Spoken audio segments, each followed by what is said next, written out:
What's up, cool kids? John here from What's Johnny Watching. I'm here today to do an unboxing and a review for this brand new 4K Steelbook that was just sent to me. Fog City. Now, for those of you who are new to my channel, let me give you a little backstory as to why this particular movie was so hard for me to get.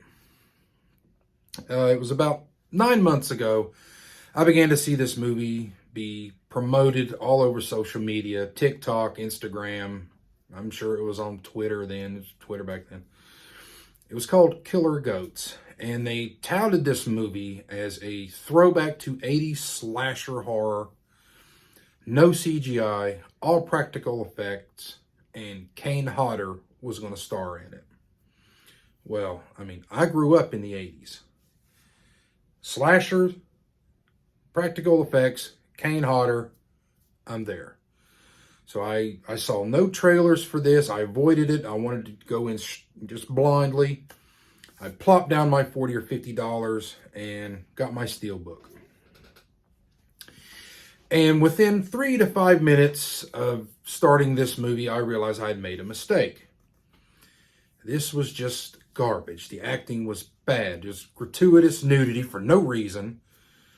And at the end of it, I did a review for it, made a video, and said this was one of the worst films that I had ever seen. And I've seen a lot of bad shit. So I hated this movie. I gave it a 0 stars on Letterboxd. It just left a bad taste in my mouth. So about a month after that video came out, I was asked to take part in a Steelbook tournament hosted by my friend Bob over on his channel, Bob's Blu-rays. And towards the end of the tournament, I pulled out my copy of Killer Goats and I threw it up against the wall. You know, the discs came out, the art cards, everything just all sprayed around. And for that, I became the guy who had threw his Killer Goats Steelbook on a live stream. I mean, that's how much I couldn't stand that damn movie. And if you're still wondering, yes, it's still on the floor where I threw it, 8 months ago, 7 months ago. So fast forward a couple of months after the tournament, Steve Walsh, the director of Killer Goats, makes this announcement saying that they're going to use crowdfunding to help promote and release their newest film called Fog City. As soon as that announcement was made, I was hit with DMs and, messages from YouTube and whatnot asking me if I'm going to pick this title up. And immediately, as soon as I got it, I said, no, I'm not going to pick that fucking title up. It's Killer Goats was pure shit. I can only imagine what kind of horse shit we're going to get now. And, for months after that, I was like, no, I'm not going to pick this up. No. And then it kind of wore me down. I was like, well, I probably won't. And it was right around my birthday. I just sat down and said, you know what? I'm a firm believer in second chances. So I'm going to go ahead and pick this up. Give him another shot. With the exception that if Fog City is at least 20% better than Killer Goats, I will pick up my copy of Killer Goats off the floor and I will put it back amongst the other Steelbooks that I have. If it's as bad or worse, and I can't imagine it being any worse than Killer Goats, then I will no longer support this director or anything he produces, writes, directs, or anything having to do with that company. I'll be done with it. So with that being said, I picked it up. Now, before I get into showing you guys what's on the inside of this Steelbook, if you haven't already subscribed to my channel, what are you waiting on? It's free. It doesn't cost you anything. It would really help me out. And you know what else would help me out? Throw a like in there too, because those are free too. So here is the Steelbook for Fog City. There's a look at the back. Now, if you do pick this up, I will warn you that the plastic slip is tight. So be easy with it, or you're going to just tear the plastic all to hell. But here it is once you remove it. It's a nice looking artwork. I believe Mexi Funk did this, and I think he was the one who did the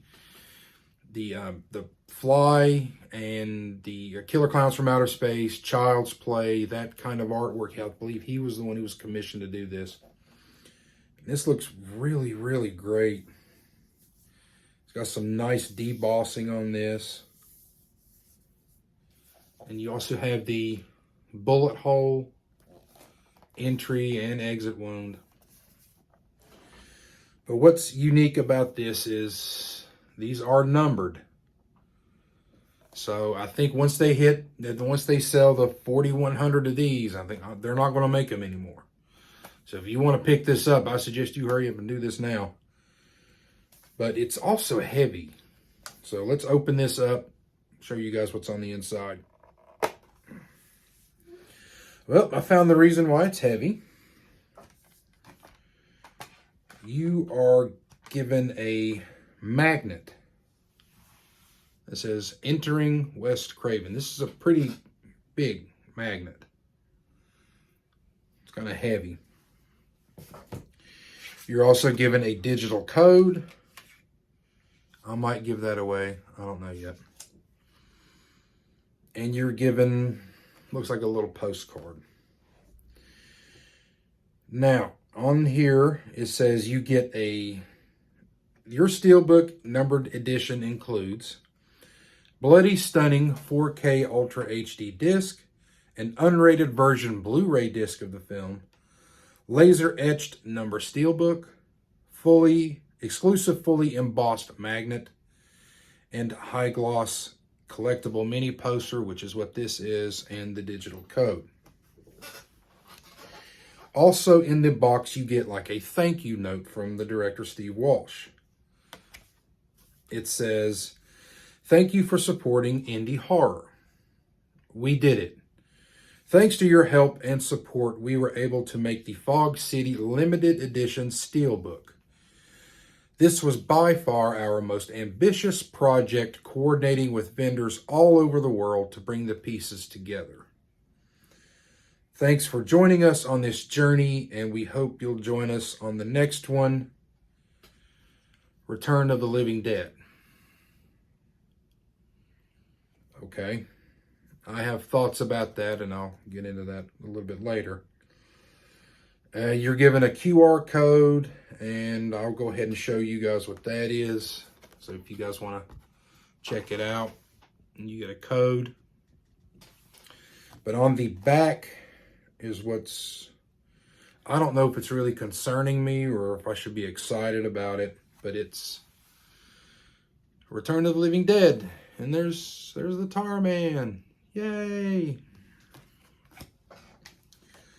So here's the inside of the Steelbook. There's your 4K disc and your unrated Blu-ray, each with different artwork, which is nice. Sometimes you get the 4K disc and the Blu-ray disc are just nothing on them. There's the artwork on the inside. See if I can get rid of that glare. That's essentially the poster. So overall, it's not a bad looking Steelbook itself.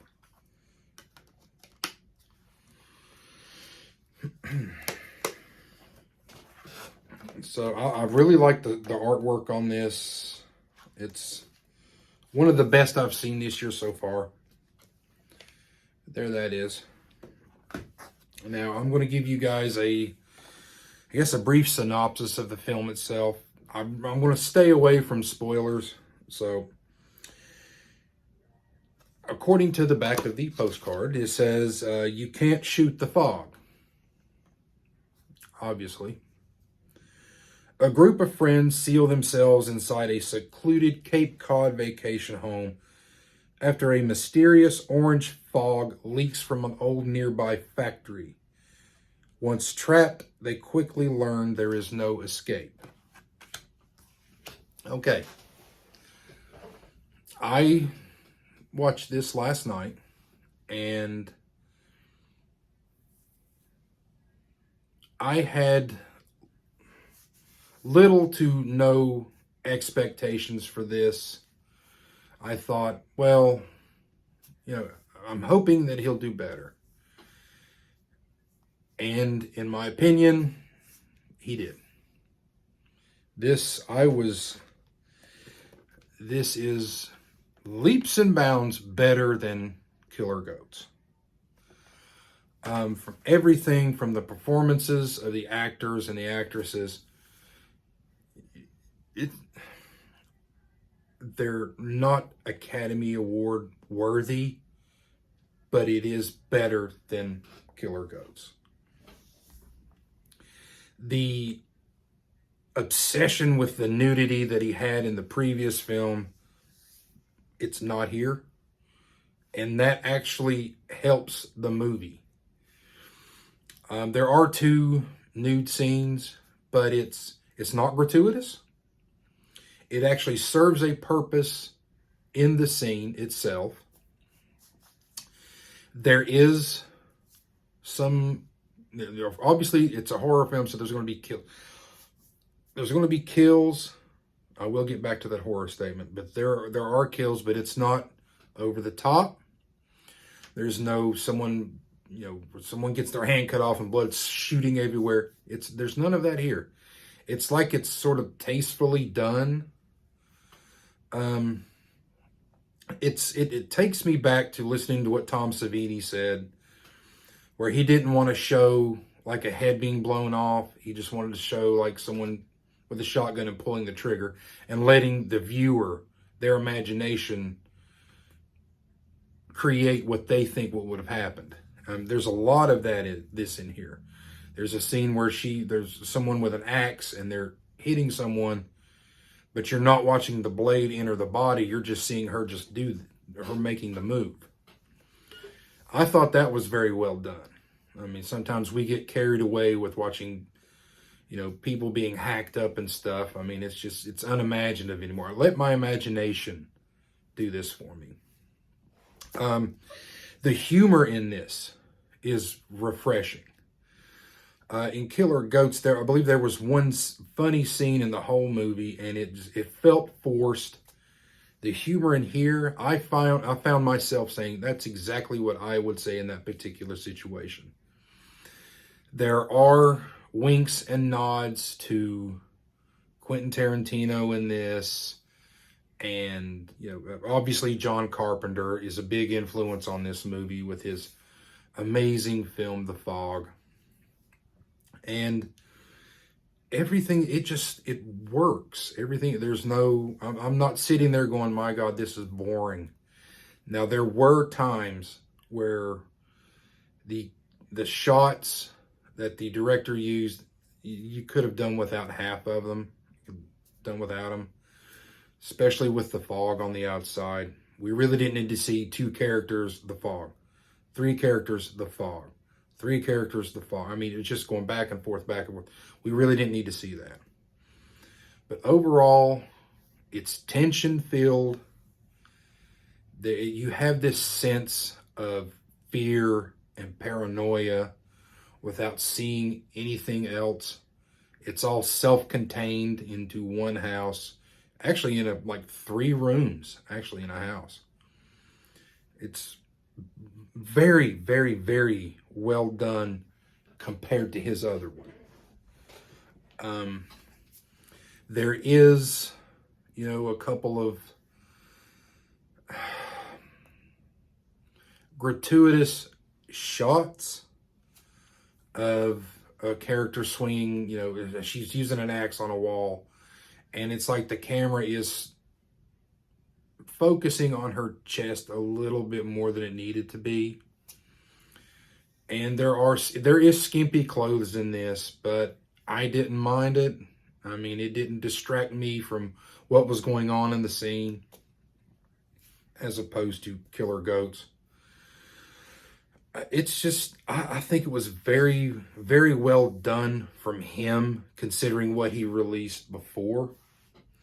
There is a scene after the credits.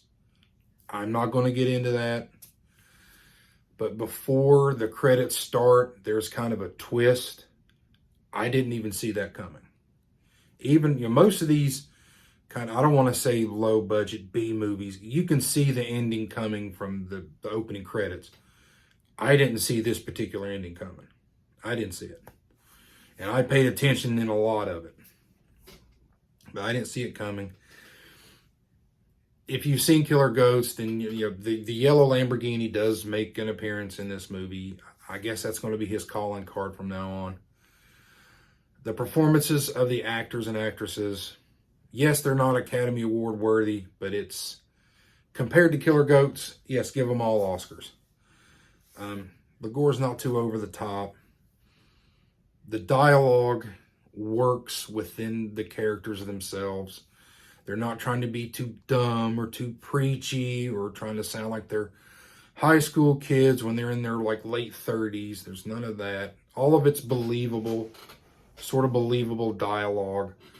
Some of the execution of the dialogue, it's not, but again, it didn't distract me from the overall story that I was being shown. But yeah, I mean, this movie, yeah, this is, I'm going on Letterboxd and I'm giving this a watch, liked, and I'll probably give it a 3 stars. I mean, it's not bad. I've seen worse.